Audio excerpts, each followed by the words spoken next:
how accounts of giants and fallen angels existed before the biblical canon was established. That single sentence carries within it the weight of forgotten centuries, the echo of deliberately silenced voices, and the unsettling realization that the stories humanity thought it knew were merely the final page of a much older, much deeper chronicle. Long before any council of religious leaders gathered to determine which texts would be deemed sacred and which would be cast into oblivion, long before the ink dried on pages that billions would come to revere as the unalterable word of the divine, there were already whispered accounts of towering beings who walked the earth and celestial figures who descended from the heavens to dwell among mortals. These accounts were carved into stone tablets in ancient Mesopotamia, inscribed on papyrus scrolls along the banks of the Nile, and passed down through oral traditions that stretched back to the earliest civilizations known to humankind. And yet, for century after century, these older narratives were buried, dismissed, or deliberately forgotten, pushed into the shadows by those who held the power to decide what the world was allowed to remember. This is not a story about faith or the absence of it. This is not a story designed to diminish what anyone holds sacred. This is a story about what was lost, what was found, and the man whose relentless pursuit of these ancient voices would cost him everything he held dear and give him something he never expected in return. The truth about the origins of the most enduring narratives in human history. His name was Professor Elliot Andrew Hargrove, and in the autumn of 1923, he stood at the threshold of what would become the most controversial and consequential academic pursuit of the early 20th century. Elliot was 41 years old, a man whose face bore the deep lines of countless sleepless nights spent hunched over crumbling manuscripts in the dim, amber light of university libraries. His hair, once dark as a winter midnight in New England, had begun to silver at the temples, and his eyes, gray-blue and deeply set beneath heavy brows, carried the particular intensity of someone who had spent his entire adult life searching for answers that most people did not even know were questions. He was a professor of ancient Near Eastern studies at a prestigious university nestled in the rolling wooded hills of Connecticut, a man respected by some of his colleagues and regarded with open suspicion by others, for Elliot Hargrove had built a reputation over 2 decades for pursuing lines of scholarly inquiry that made the academic establishment profoundly uncomfortable. The university where Elliot taught was a place of manicured beauty and quiet tradition, where ivy crawled up the walls of stone buildings that had stood for over a century, where the leaves turned brilliant shades of gold and crimson each October, and where the rituals of scholarship were guarded as fiercely as the endowments that funded them. It was a world of hushed reading rooms and polished lecture halls, of tenure committees and faculty dinners where reputations were constructed and demolished over glasses of aged sherry and carefully worded critiques. Elliot had navigated this world with a mixture of brilliance and stubbornness that had carried him far but had also left him isolated. He was not a man who made friends easily, not because he lacked warmth, but because his mind was always elsewhere, always reaching toward some distant horizon of understanding that others could not perceive. The story truly began on a rainy Tuesday in late September, when the campus was shrouded in a gray mist that blurred the outlines of the buildings and made the world feel smaller and more intimate. Elliot was sitting in his office, surrounded by towers of books and papers accumulated over years of relentless research, when the mail arrived. Among the usual journals and notices was a letter bearing foreign postage stamps and a return address that made his heart beat faster before he had opened the envelope. The letter came from a former student named Thomas Whitfield, a talented young man who had gone to work with archaeologists at a dig site in British Mandate Palestine. Thomas wrote with barely contained excitement about fragments of scrolls found in caves near the northwestern shore of a great inland sea, sealed in clay jars and preserved by the arid climate for nearly 2,000 years. Among these fragments were portions of texts that did not belong to the standard collection of sacred writings. There were passages speaking of watchers, celestial beings who had descended to earth in ages past, and of their offspring, beings of enormous stature who had walked among humanity before recorded history. These fragments appeared to be copies of much older texts, predating the canonization of the sacred writings by centuries, possibly millennia. Elliot read the letter 3 times, his hands trembling as the implications settled over him. He had spent 15 years studying connections between Mesopotamian mythology and the narratives compiled into the sacred texts of Western tradition.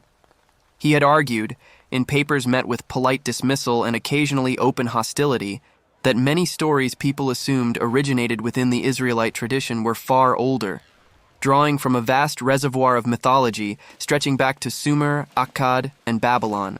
The existence of beings of great stature, the descent of heavenly figures to earth, the corruption of humanity through forbidden knowledge, these themes appeared in the earliest known writings of human civilization, carved into cuneiform tablets thousands of years before anyone conceived of assembling a sacred canon. Now Thomas was telling him that physical evidence of this connection had been found.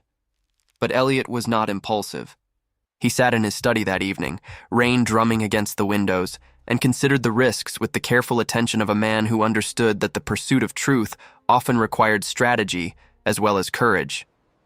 Pursuing this research openly meant confronting the most powerful voices in his field, scholars who had built careers on the assumption that the sacred texts were unique and divinely inspired. It meant challenging institutions with enormous financial and ideological investments in maintaining the status quo.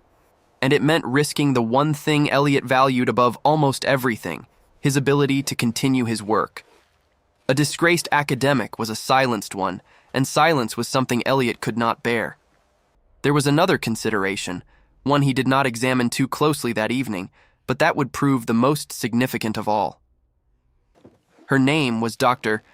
Catherine Aldridge, the newly appointed curator of ancient manuscripts at the university library.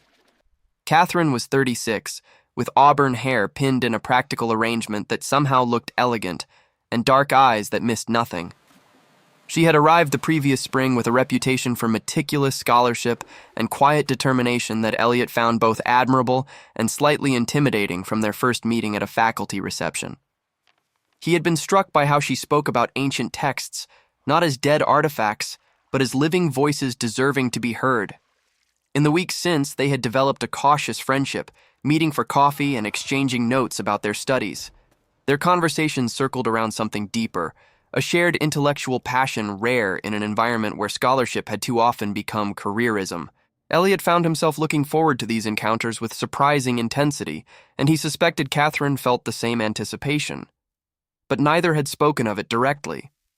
They were both too guarded, too aware of the complexities of crossing from colleagues to something more. Now, with Thomas's letter, Eliot faced a decision affecting not only his career, but his relationship with Catherine. If he pursued this, he would need access to the university's Mesopotamian tablets and comparative texts under her authority. He would need her expertise, her help, and her trust. And he would be asking her to risk her own reputation by association with research many would consider heretical. He did not sleep that night. Instead, he wrote about the Enuma Elish, the Babylonian creation narrative discovered on 7 clay tablets in the ruins of Nineveh, predating the earliest sacred writings by 1,000 years and containing striking parallels to the creation account billions considered uniquely sacred. He wrote about the Epic of Gilgamesh and its flood narrative, so similar to the sacred version that the first scholars to encounter it were shaken to their core. He wrote about the Sumerian king list, recording rulers who reigned for tens of thousands of years, figures resembling the antediluvian patriarchs of later writings. And he wrote about the Book of Enoch, once widely respected but excluded from the final canon, describing in vivid detail the descent of celestial watchers to earth, their union with mortal women, and the emergence of their enormous, powerful offspring who brought chaos to the world. By morning he had filled 30 pages with dense notes. His eyes were red, his coffee cold, but his mind was alive with clarity he had not felt in years. He folded the letter into his breast pocket and walked through the autumn mist to Catherine's office. She was examining a fragment of Greek papyrus when he knocked. Something in his expression told her this was not casual. She set down her magnifying glass and gave him her full attention.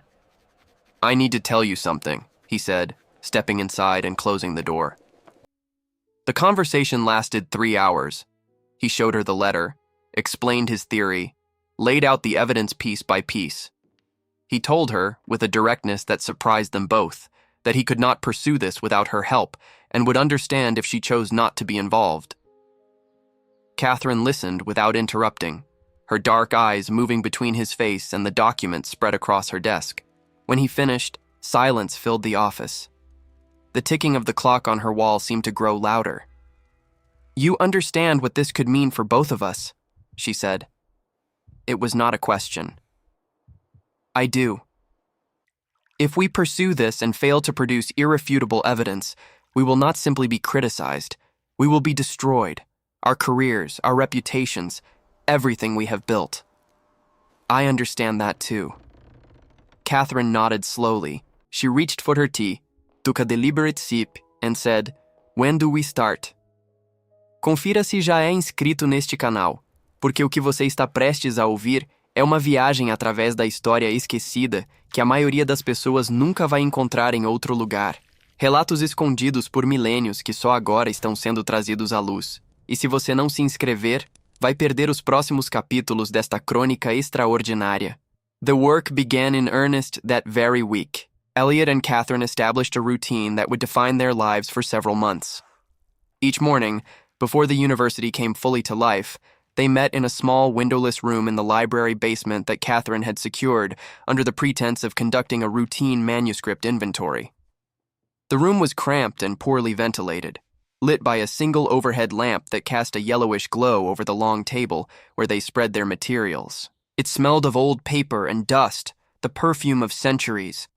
But to them, it was sacred ground, a sanctuary free from watchful colleagues. Their approach was rigorously methodical.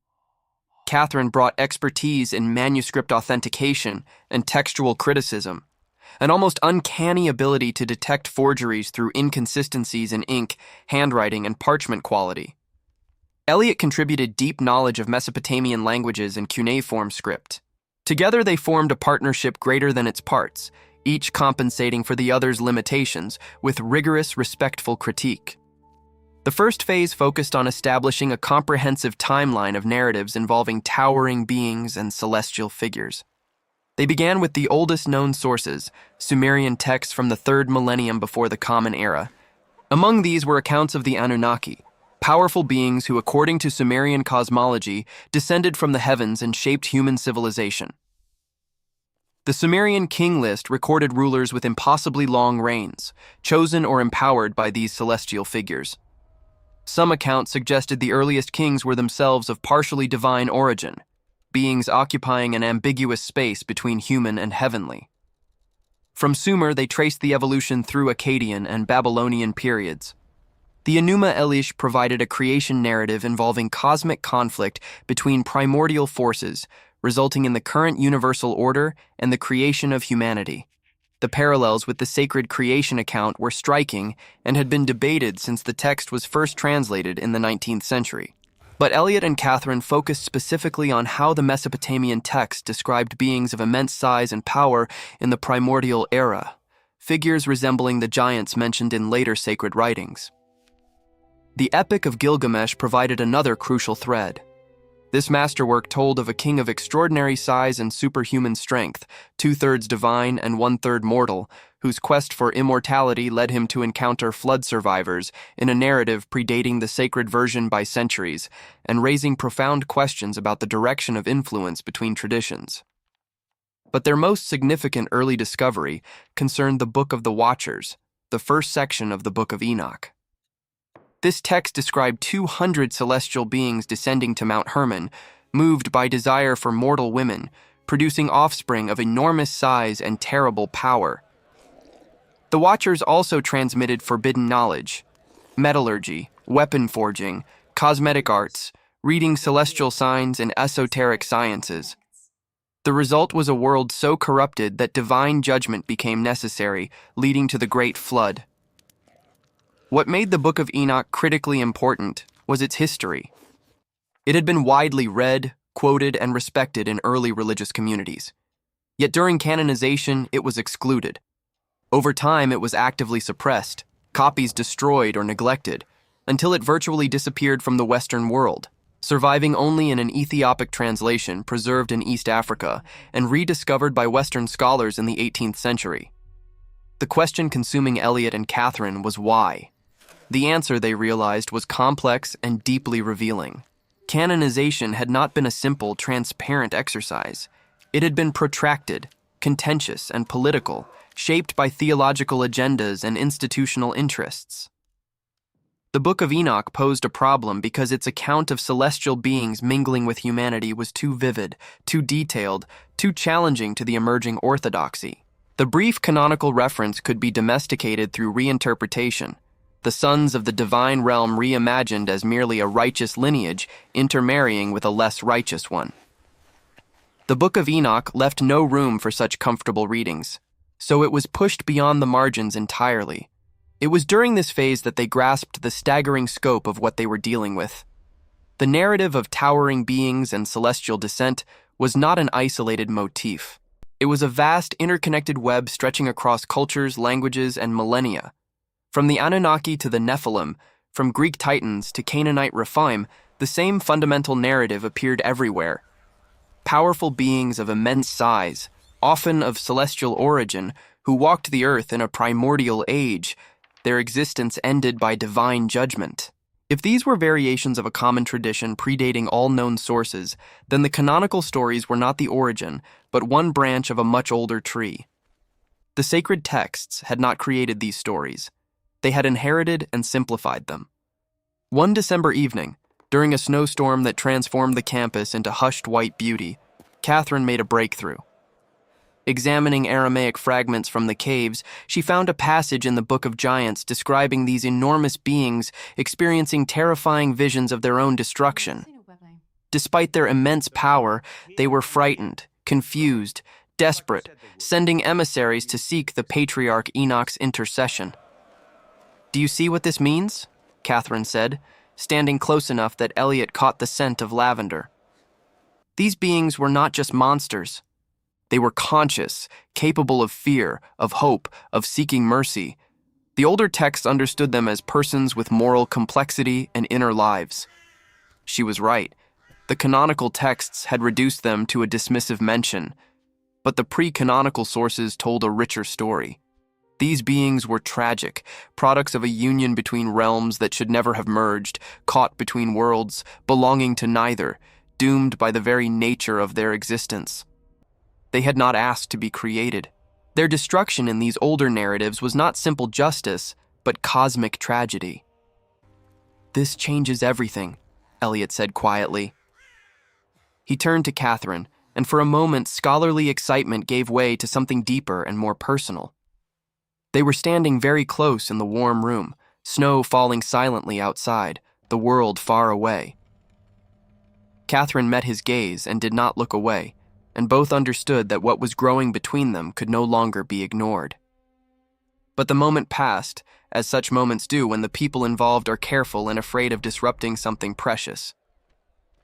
The work continued. It was then that they attracted dangerous attention. Professor Harold Blackmore, the imposing head of religious studies, had noticed Elliot's unusual activity in the rare manuscripts section. Blackmore was tall, white-haired, formidable, a brilliant defender of sacred text uniqueness who regarded any attempt to trace them to older sources as morally dangerous. He had opposed Elliot's hiring, fought against his tenure, and used his influence to ensure Elliot's provocative papers appeared only in obscure journals. One evening, Blackmore appeared in the basement doorway without knocking. He surveyed the room with cold, predatory intelligence, noting every document, every note. "Working late," he said pleasantly, his measured tone carrying the danger Elliot had learned to recognize. He offered a thinly veiled warning about university resources and departed. After his footsteps faded, Catherine turned to Elliot. "He knows something. He suspects. We need to move faster, and we need allies outside these walls." The search for allies led Elliot to a man he had not seen in 20 years. Father Michael Donovan was a priest and scholar, serving as advisor to a prominent religious institution's doctrinal studies office. Michael and Elliot had been graduate school classmates who shared a fierce passion for ancient languages and late-night arguments about truth, faith, and the obligations of scholarship. Their paths had diverged sharply, but the bond of intellectual kinship endured through sporadic correspondence. Elliot wrote to Michael in late December, choosing words with diplomatic precision. The response came within a week, not a letter, but a telephone call. "You are playing with fire, old friend," Michael said, his voice warm with affection and heavy with warning. "I am pursuing the truth." I thought your institution valued that. Michael laughed, a sound both rueful and genuine. The truth, yes. But there are many kinds of truth, Elliot. And not all are equally welcome. What you are describing strikes at the heart of what many sincere people consider the foundation of their understanding of the world. Come and see me, Michael said finally. Bring your evidence. I will listen. Elliot traveled to Washington in early January, leaving Catherine behind despite her fierce objections. They argued about it, their first real disagreement, revealing the depth of feeling building between them. I should be there, Catherine insisted, arms crossed. This is my research too. Michael is cautious by nature and training. If he sees a stranger, he will shut down. So I wait here? I am asking you to trust me. The frustration in her expression softened. I do trust you, Elliot. Perhaps that is what frightens me most. The meeting took place in a private dining room at a Georgetown club, paneled in dark wood and lit by amber sconces. After hours catching up and then carefully presenting evidence, Elliot laid out everything from Sumerian texts through the Enochic fragments. Michael listened with intense concentration, asking questions that revealed surprising familiarity with pre-canonical literature. When Elliot finished, Michael was silent for a long time. Then he said words that struck like a blow. Everything you have shown me tonight, I have seen before. Elliot felt the floor shift beneath him. What do you mean? You are not the first to assemble this evidence. Researchers within the institution itself have traced these connections and drawn the same conclusions. Their work exists, documented and detailed, but it has never been published and never will be because a deliberate decision was made to keep it contained. Contained, Elliot repeated bitterly. Do not misunderstand. These are not villains in some melodrama. They are serious, devout people who genuinely believe releasing this information would do more harm than good. They believe the faith of millions is more important than academic transparency, that the stability provided by the sacred texts is too valuable to risk undermining. And what do you believe, Michael? Michael looked down at his glass. When he spoke, his voice was low and resolute. I believe the truth has its own authority, and no institution, however powerful, has the right to decide for all of humanity what truths they are permitted to know. I have believed this for a long time. It is why I agreed to meet you tonight. He reached into his briefcase and produced a thick manila envelope. He slid it across the table. Inside are copies of internal scholarly analyses produced over 50 years by researchers within the institution, all dealing with pre-canonical sources of these narratives. These documents are classified. By giving them to you, I am committing an act that could end my career, my vocation, and possibly more. I need you to understand. Why? Elliot asked. Because someone has to, and because you are the only person I trust to use this responsibly. Se essa história está fazendo você pensar, se essas revelações sobre o que foi escondido e por que estão mexendo com algo dentro de você, então digite nos comentários agora. A verdade merece ser ouvida. Oxi, deixe sua voz se juntar àqueles que acreditam que o conhecimento antigo pertence a toda a humanidade, não apenas àqueles que decidem o que nos é permitido saber. Elliot returned to Connecticut, carrying the envelope and a weight he had not felt before. The documents were extraordinary. They confirmed everything he and Catherine had theorized and much more. Internal scholars had traced the giant and fallen angel narratives through dozens of pre-canonical sources with thoroughness that was both impressive and deeply unsettling. The institution had known for decades that the sacred narratives about towering beings and celestial descent were inheritances from older civilizations. They had chosen to keep this hidden. Catherine was waiting when he arrived. She had been unable to sleep, pacing and imagining disasters. When she read the documents, her face grew paler with each page. She set them down carefully and looked at Elliot with an expression he would remember forever: exhilaration, fear, and fierce determination. We have to publish this. I know. Blackmore will try to stop us. I know. We could lose everything. Not everything, Elliot said, and reached across the table for her hand. It was the first deliberate, intimate touch between them, and the warmth that passed carried more meaning than any declaration. Catherine looked at their joined hands, then at Elliot, and did not pull away. "Not everything," she agreed softly. The months that followed were the most intense and dangerous of Elliot's life. They organized their research into a comprehensive manuscript tracing the pre-canonical origins of the narratives from the earliest Sumerian sources through the Mesopotamian epics, the Book of Enoch, the Book of Giants, and the newly discovered fragments. They incorporated Michael's documents, anonymizing sources to protect him while preserving the findings. Every claim was supported with rigorous documentation, cross-referencing multiple sources and anticipating every possible objection. The relationship between Elliot and Catherine deepened during this period, growing from cautious friendship into something neither named but both recognized as essential. It was present in every interaction, every late-night session, every moment of shared discovery and shared fear. It was in how Elliot's heart lifted at Catherine's footsteps, how Catherine's eyes sought Elliot's face when entering a room, the most profound connection either had experienced, inextricable from their shared work and shared risk. Catherine contacted Dr. Helene Richter, editor of a respected European journal of ancient studies in Zurich, known for intellectual independence. Richter was intrigued and agreed to expedite review if the full manuscript arrived by late April. Then Blackmore struck. In late March, he appeared in Catherine's office and informed her, in his most pleasant tone, that he was filing a formal complaint of academic misconduct and recommending both their positions be reviewed. The threat was real and immediate.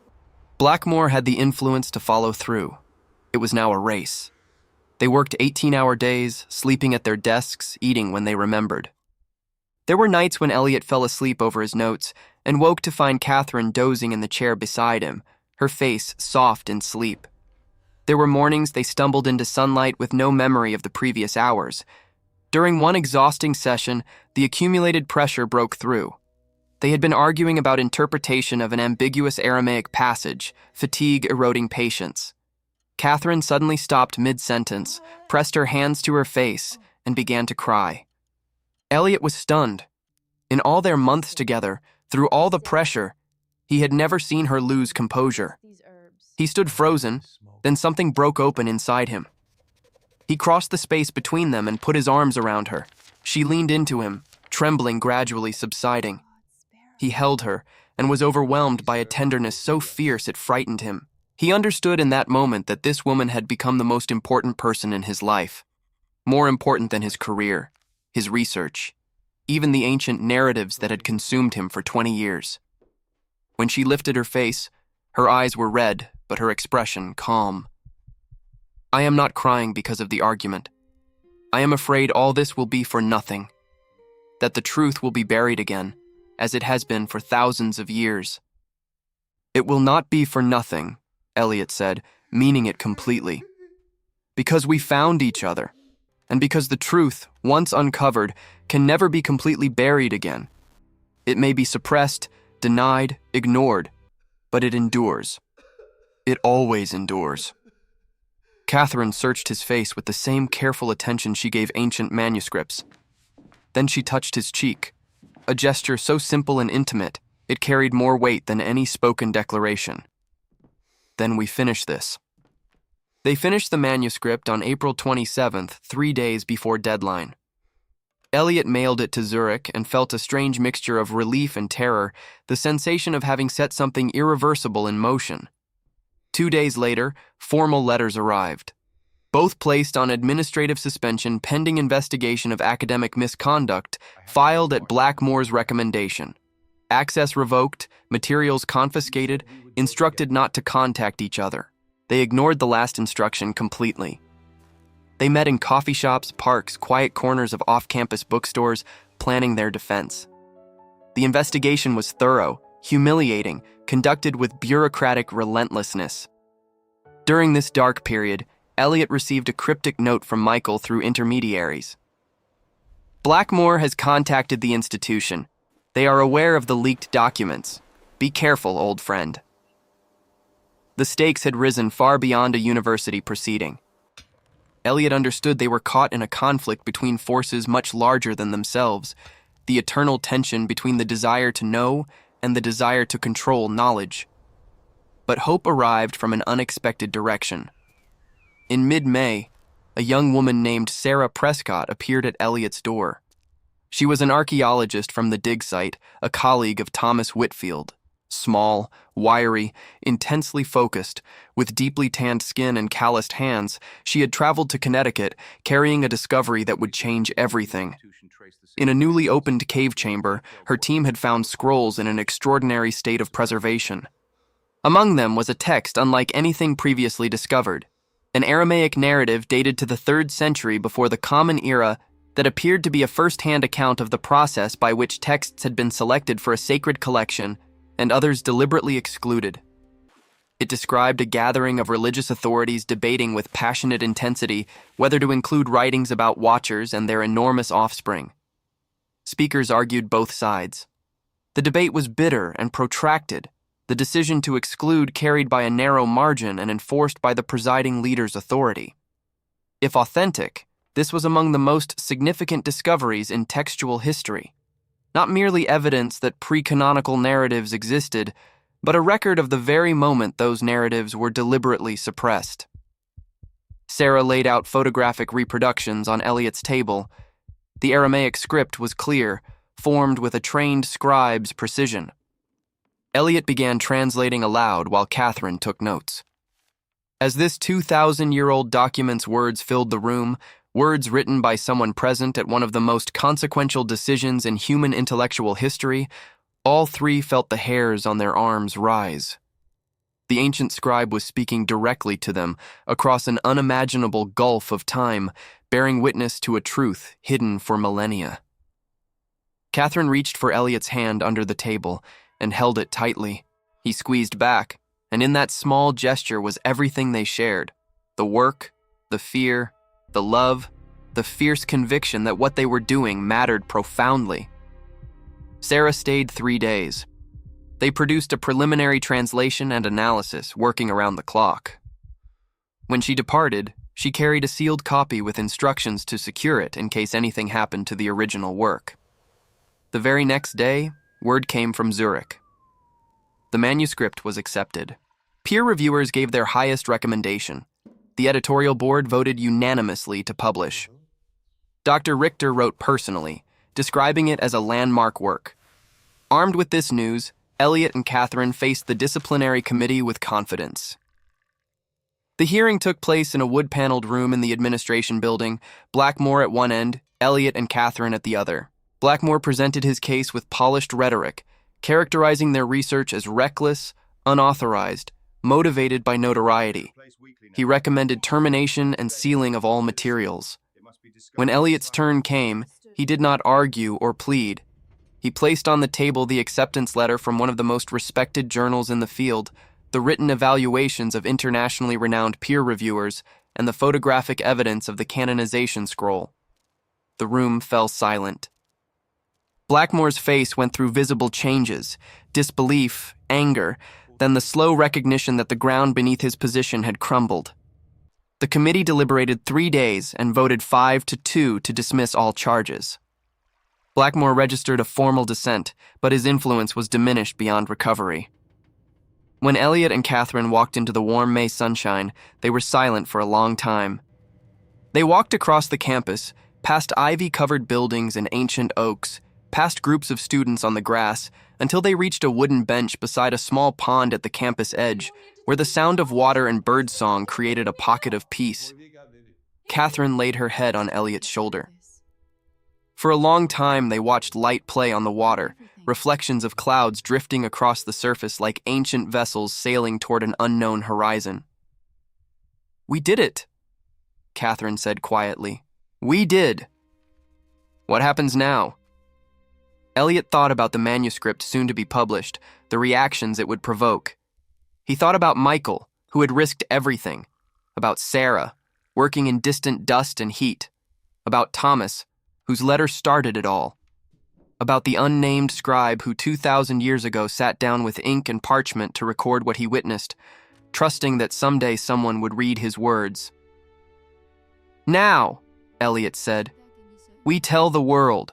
They married that autumn in a small country church in the Connecticut hills with only close friends present. Thomas Whitfield sent a telegram from Palestine. Sarah Prescott sent a small clay oil lamp from the dig site, found in the same cave as the scroll, a lamp that had once illuminated an ancient scribe's work and now sat on their mantelpiece, a reminder of light burning in dark places. The publication sent shockwaves through the academic world. Some scholars hailed it as a breakthrough, a long overdue reckoning with the complex multicultural origins of narratives treated too long as the exclusive property of a single tradition. Others attacked with ferocity bordering on personal hostility. But the evidence was formidable and continued growing as additional fragments were translated and the Enochic literature subjected to renewed global scrutiny. The canonization scroll proved one of the most debated artifacts in archaeological history. Its authenticity was challenged repeatedly, but each challenge was met with corroborating evidence. Carbon dating, paleographic analysis, chemical examination of ink, all pointing consistently to the 3rd century before the Common Era. The text did not prove the canonization process was corrupt. It proved the process was human, the product of debate, disagreement, and decision-making by real people with real agendas, and that the outcome could have been very different. For Eliot, the reception was both gratifying and sobering. He had achieved what he set out to do. But he had also learned something about truth that he had not fully understood before. That truth, even supported by evidence, does not impose itself on the world. It must be advocated for, defended, sometimes fought for against powerful, well-entrenched forces, and the fight is never truly over because the impulse to control knowledge is deeply embedded in human institutions and human nature. Blackmore retired at the end of the academic year. He published a lengthy rebuttal widely regarded as defensive and inadequate. He spent his remaining years in rural Vermont, nursing his resentments and convictions in equal measure. Eliot bore him no ill will. He understood Blackmore had acted from genuine belief, a belief Eliot did not share, but whose sincerity he respected even as he opposed its consequences. Michael Donovan's involvement was never made public. Eliot kept his promise, and the internal documents were attributed to anonymous institutional sources. Michael continued serving in his position, exchanging letters with Eliot for the rest of their lives, two old friends who had found themselves on the same side of a battle neither sought, but both considered worth fighting. But the most profound transformation was what occurred between Eliot and Catherine. The shared ordeal had stripped away layers of caution and reserve, leaving a connection so deep and clear it seemed almost inevitable, as though it had always existed, waiting to be discovered, like the ancient texts that had waited in their caves for centuries before being brought to light. In the years that followed, they published a comprehensive book tracing the full pre-canonical history of the giant and celestial descent narratives from their earliest known sources through their incorporation into and exclusion from the sacred canon. The book became a standard reference in the field, translated into many languages, reaching far beyond academia. It challenged readers to reconsider assumptions about how the sacred texts were assembled and what older, richer traditions they drew from.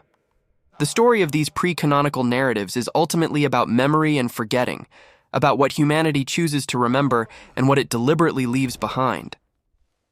The ancient Sumerians, writing on clay tablets 5,000 years ago, told stories of powerful beings from the heavens who shaped human history. The Babylonians elaborated these into cosmic narratives. Canaanites, Hittites, Egyptians, and dozens of other civilizations contributed variations, creating a vast, polyphonic tradition echoing across the ancient world like an unending conversation about existence and humanity's place within it. When the compilers of sacred texts created their authoritative account of the relationship between the divine and the human, they drew from this ancient reservoir, selecting and discarding, shaping and reshaping, simplifying and sanitizing. The towering beings were mentioned but not explained. The celestial descent was hinted at but not fully described. The rich, complex, morally ambiguous narratives of older traditions were compressed into brief, enigmatic passages, raising more questions than answers. And the texts with fuller accounts, the Book of Enoch, the Book of Giants, and various other writing scholars would later call pseudepigrapha, These were pushed to the margins, excluded from the canon, and gradually forgotten. Not destroyed entirely, merely neglected, their voices fading to whispers in caves and forgotten libraries, waiting with infinite patience for someone to come looking for them. Elliot Hargrove was one who came looking. Catherine Aldridge was another. They were part of an unbroken lineage of seekers stretching back through centuries, people who refused to accept the official account as the only one.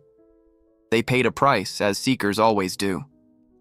But they found what they sought, and in finding it gave something invaluable back to the world, the recovered voices of ancient humanity speaking once more across the silence of millennia. The Sumerians had a word for the divine radiance surrounding beings of great power, a luminous quality setting them apart from ordinary mortals. They called it Malamu, describing it as a visible force inspiring awe, terror, and wonder in equal measure. Standing in his study years later with Catherine beside him and moonlight pouring through the window, Elliot thought he finally understood what they meant.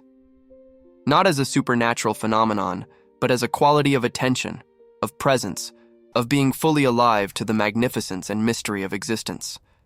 A quality he had found in the ancient texts he studied, in the woman beside him, and in the pursuit of truth that gave his life meaning. The moon hung full over the Connecticut hills the night Elliot finished their book. He sat at his desk, the same one where he had first read Thomas's letter. Through the window, the moon cast silver light across the sleeping landscape, a sight humans had contemplated since there were humans, constant in a world of change. Catherine came in carrying 2 cups of tea. She set one on his desk, leaned over to read the final paragraph, placed her hand on his shoulder. "Is it finished?" "It is finished." They stood together in the moonlit room, silent, because some moments are too full for words. Outside, the world continued its ancient turning, carrying all stories ever told and all yet to be told. Stories of beings who walked the earth in ages beyond memory, of celestial figures who descended from the heavens, of the courageous humans who searched for truth about them, and of the love that sustained them through the search. The accounts of giants and fallen angels existed before the biblical canon was established. They existed in Sumer and Babylon, in Canaan and Egypt, in the hills of Palestine and the libraries of the ancient world. They were told and retold, written and rewritten, preserved and suppressed, lost and found again. They are part of the deepest layer of human memory, the bedrock upon which all subsequent narratives were built. And they endure, as truth always endures, patient and persistent, waiting for those with the courage to seek it and the integrity to share what they find with a world that needs to hear it. Elliot Hargrove had that courage. So did Catherine Aldridge, and Michael Donovan, and Thomas Whitfield, and Sarah Prescott, and the unnamed scribe who wrote his account 2,000 years ago.